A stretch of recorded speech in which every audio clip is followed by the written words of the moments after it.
세상이 참 빠르게 변하고 있습니다. 자고 일어나면 새로운 기술이 나오고 어제까지 유망했던 직업이 오늘 아침에는 인공지능에게 자리를 내어주는 시대입니다. 텔레비전을 켜면 매일같이 AI, 전기차, 우주여행 같은 거창한 이야기들이 쏟아집니다. 많은 분들이 이런 뉴스를 보면서 묘한 불안감을 느끼실 겁니다. 나는, 그리고 우리 아이들은 이 거대한 변화의 물결 속에서 어떻게 살아남아야 할까 하고 말입니다. 첨단 기술이라는 거대한 파도 앞에서 우리 평범한 사람들의 삶이나 오래된 전통 산업은 금방이라도 휩쓸려 사라질 것만 같습니다. 그런데 참 이상한 일이 있습니다. 세상에서 가장 발전했다는 미국의 최첨단 인공지능 데이터 센터와 일론 머스크가 이끄는 테슬라의 에너지 시스템 속에 우리나라 부산 사하구에 있는 70년 된 작은 중소기업의 부품이 심장처럼 들어가 있다는 사실을 아십니까? 겉보기에는 그저 평범한 동네 공장 같습니다. 스마트폰을 만드는 것도 아니고 화려한 소프트웨어를 개발하는 것도 아닙니다. 그저 우리가 매일 벽에서 흔히 보는 스위치와 전기를 차단해주는 부품을 만드는 곳입니다. 그런데 이 회사가 무려 37년 동안 시가총액 190조 원에 달하는 세계 최대의 전력회사와 독점 계약을 맺고 있습니다. 전 세계 2만 5천 개의 협력사 중에서 상위 0.024% 안에 드는 놀라운 대우를 받으면서 말입니다. 첨단 산업의 가장 깊숙한 곳을 지배하고 있는 회사가 실리콘밸리의 화려한 스타트업이 아니라 부산의 오래된 제조 공장이라는 사실, 참으로 역설적이지 않습니까? 세상이 아무리 디지털로 변하고 가상현실이 도래한다고 해도 결국 그 모든 것을 돌아가게 만드는 가장 밑바탕의 물리적인 힘은 따로 있다는 뜻입니다. 우리는 흔히 오래된 것은 낡고 도태될 것이라고 생각합니다. 하지만 어떤 오래된 것은 시간이 지날수록 누구도 흉내낼 수 없는 거대한 장벽이 되기도 합니다. 어떻게 이런 일이 가능했을까요? 그저 운이 좋았던 걸까요? 아니면 우리가 모르는 특별한 생존의 비밀이 숨어 있는 걸까요? 데이터를 보면 답이 나옵니다. 숫자는 거짓말을 하지 않습니다. 5년 전, 10년 전의 숫자와 지금의 숫자를 비교해보면 세상이 어디로 흘러가고 있는지, 그 속에서 누가 진짜 힘을 가지고 있는지 선명하게 드러납니다. 1955년, 한국전쟁의 상처가 채 아물지 않았던 시절입니다. 부산 사하구의 작은 골목에서 스위치와 콘센트를 만들던 낡은 공장이 하나 있었습니다. 당시에는 집집마다 전기가 들어오는 것 자체가 귀했던 시절이라 벽에 붙이는 단순한 배선 기구만 만들어도 불티나게 팔렸습니다. 하지만 내수 시장만으로는 한계가 있었습니다. 이 회사의 진정한 운명은 1988년에 찾아옵니다. 미국에서 가장 거대한 전력관리 기업인 이튼이라는 회사와 처음 손을 잡은 것입니다. 이튼은 전 세계 175개 나라에서 사업을 하고 혼자서 거느린 하청업체만 2만 5천 개가 넘는 그야말로 글로벌 공룡입니다. 처음에 이 거대한 공룡이 부산의 작은 공장에 준 일거리는 1년에 10억 원 남짓이었습니다.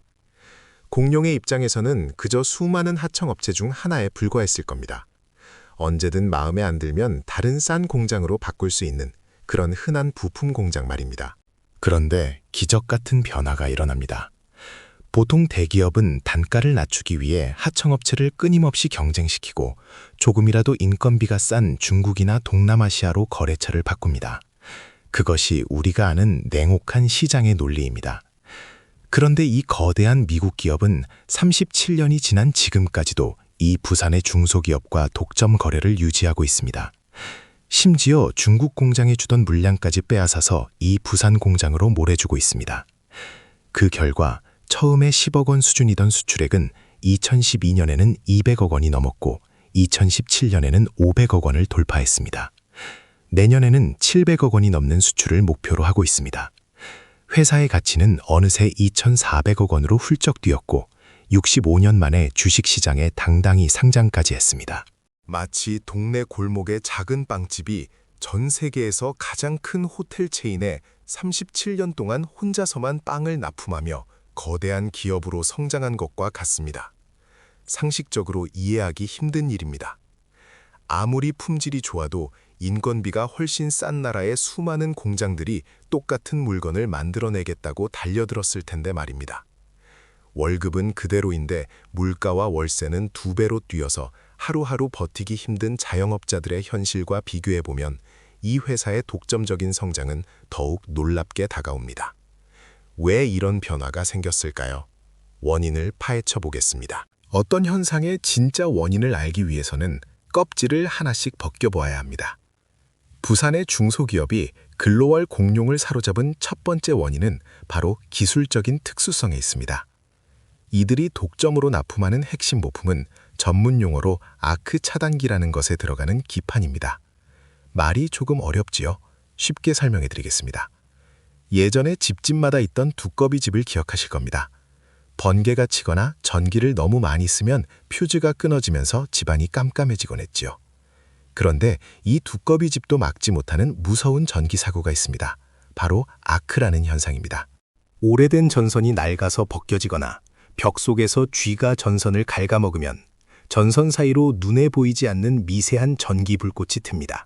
이걸 아크라고 부릅니다. 전기를 많이 쓴 것도 아니고 합선이 된 것도 아니라서 기존의 두꺼비 집은 이걸 알아채지 못합니다. 미국은 집을 지을 때 대부분 나무로 짓습니다. 벽 속에서 이런 미세한 전기 불꽃이 계속 튀면 어떻게 될까요? 바짝 마른 나무에 불이 붙고 순식간에 집 한 채가 잿더미로 변합니다. 실제로 1990년대 후반 미국에서 발생한 전기 화재의 80%가 바로 이 눈에 보이지 않는 불꽃 때문이었습니다. 1년에 7만 건이 넘는 화재가 발생했고 수많은 사람이 목숨을 잃었습니다. 그래서 미국 정부는 2002년에 강력한 법을 만듭니다. 새로 짓는 모든 집에는 반드시 이 미세한 불꽃을 감지해서 전기를 차단하는 특수한 차단기를 달아야 한다는 법이었습니다. 이 부품이 없으면 아예 집을 짓고 허가를 받을 수가 없게 된 겁니다. 사람의 목숨을 살리는 절대적인 필수품이 된 것이죠. 두 번째 원인은 문화적이고 구조적인 시장의 특성입니다. 전문 용어로는 스위칭 코스트, 즉 바꾸는 데 드는 비용이라고 합니다. 앞서 말씀드린 대로 이 차단기는 사람의 생명과 직결됩니다. 만약 부품에 작은 불량이라도 생겨서 제때 전기를 끊어주지 못하면 수십억 원짜리 저택이 불타고 사람이 죽습니다. 부품을 납품받는 미국 대기업 입장에서는 어떨까요? 인건비 몇 푼 아끼겠다고 이름 모를 싼 공장으로 납품업체를 바꿀 수 있을까요? 부품업체를 한번 바꾸려면 새로운 공장을 찾아서 품질을 확인하고 미국 정부의 깐깐한 안전인증을 다시 받아야 합니다. 공장에서 대량으로 제대로 만들어내는지 시험하는 데만 최소 3년에서 5년이 걸립니다. 그동안 혹시라도 사고가 나면 회사는 천문학적인 배상금을 물고 파산할 수도 있습니다. 쉽게 말해 살고 있는 집의 기둥을 뽑아서 싼 나무로 바꾸려다가 집 전체가 무너질 수 있는 엄청난 위험을 감수해야 하는 겁니다. 37년 동안 단 한 번의 대형 사고 없이 완벽한 품질로 약속한 날짜에 물건을 대주는 부산의 공장을 굳이 바꿀 이유가 전혀 없었던 것입니다. 세 번째 원인은 뼈를 깎는 내부의 혁신입니다. 아무리 대체하기 힘들다고 해도 제자리에 머물러 있으면 결국 도태됩니다. 이 회사는 70년 동안 2번의 끔찍한 위기를 겪었습니다. 1997년 외환위기 때는 건설 경기가 완전히 죽으면서 매출이 반토막 났고 2008년 금융위기 때도 회사가 휘청거렸습니다. 하지만 이들은 포기하지 않았습니다. 공장 바닥에서 일하는 직원부터 사장까지 모두가 나서서 원가를 줄이고 공정을 개선하는 아이디어를 냈습니다. 특히 2010년에 새로운 대표가 취임하면서 공장의 운명이 바뀝니다. 그는 낡은 생산 방식을 완전히 뜯어고치고 기계가 자동으로 물건을 조립하는 자동화 설비에 모든 것을 걸었습니다. 사람의 손으로 일일이 기판에 부품을 꽂던 시절과 비교해 보십시오. 자동화 기계를 도입하자 생산 효율이 무려 10배 가까이 뛰었습니다. 품질은 더 완벽해졌고 만드는 데 드는 비용은 뚝 떨어졌습니다. 미국의 대기업 입장에서는 품질도 세계 최고인데 가격까지 알아서 낮춰주니 굳이 중국 공장을 찾아갈 이유가 완전히 사라진 겁니다. 오히려 다른 나라에 주던 일거리까지 모두 이 부산 공장으로 싸들고 오게 되었습니다. 이런 구조가 누구에게 영향을 미칠까요? 현장의 숫자를 봅시다. 이런 튼튼한 구조는 이제 상상을 초월하는 거대한 시장과 만나고 있습니다. 여러분, 혹시 최근에 인공지능이라는 말을 들어보셨을 겁니다. 사람처럼 묻는 말에 대답도 해주고 그림도 그려주는 신기한 기술이지요. 그런데 이 똑똑한 인공지능이 사실은 엄청난 전기 먹는 하마라는 사실을 아십니까? 우리가 인터넷 창에 단어를 넣고 검색을 한 번 할 때 드는 전기보다 인공지능에게 질문을 한 번 할 때 드는 전기가 무려 10배나 더 많습니다.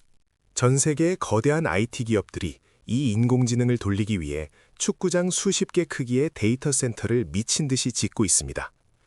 이 커다란 건물 하나가 사용하는 전기의 양은 웬만한 도시 하나의 가정집 수만 채가 쓰는 전기와 맞먹습니다. 컴퓨터가 열을 받으면 안 되니까 거대한 에어컨도 하루 종일 틀어야 합니다. 그야말로 전기를 물쓰듯 쏟아부어야 하는 시대가 온 것입니다. 그런데 여기서 치명적인 문제가 발생합니다. 전기를 발전소에서 아무리 많이 만들어내도 그걸 배달해줄 길이 낡아 빠진 겁니다. 미국의 경우 전기를 실어 나르는 거대한 송전탑과 전선의 70%가 지은 지 25년이 넘은 낡은 설비들입니다. 좁고 구멍난 도로에 수백 대의 대형 트럭을 한꺼번에 몰아넣으면 도로가 마비되는 것처럼 지금 미국의 전력망은 터지기 일보 직전입니다. 그래서 미국 정부와 기업들은 이 낡은 전기기를 새로 까는데 무려 1,500조 원이라는 천문학적인 돈을 쏟아붓기로 했습니다. 우리나라 국민 전체가 1년 동안 뼈 빠지게 일해서 버는 돈과 맞먹는 엄청난 액수입니다. 이 돈은 거대한 변압기를 만드는 한국의 대기업들에게 쏟아지고 있습니다. 그렇다면 우리의 부산 중소기업은 여기서 어떤 역할을 할까요?